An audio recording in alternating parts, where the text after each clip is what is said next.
ایک مہینے میں 250 روپیہ ریچارج کرنے کے لیے انسان کے پاس پیسہ تو ہے،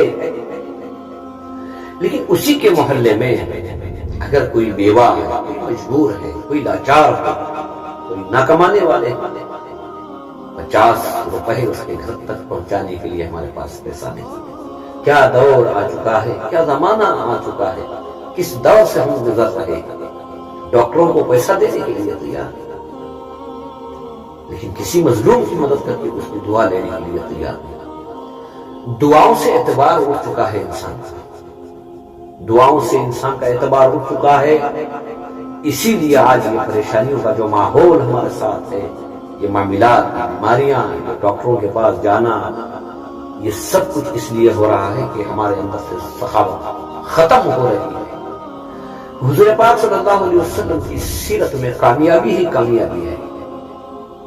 تھوڑی دیر ایمان والوں کے صحبت اختیار کرو، تھوڑی دیر۔ اگر آپ کو پڑھنا آتا ہے تو تھوڑی دیر میرے پیارے نبی صلی اللہ علیہ وسلم کے زندگی کے اقوال کو کتابوں میں پڑھا کرو، تاکہ ہمارا ایمان بچا رہے۔ اور لوگوں کی دعاؤں کے ذریعے سے اللہ تعالی ہماری زندگی کو آسان کر دے اور ہماری آنے والی آخرت میں ہمارے لیے بہتر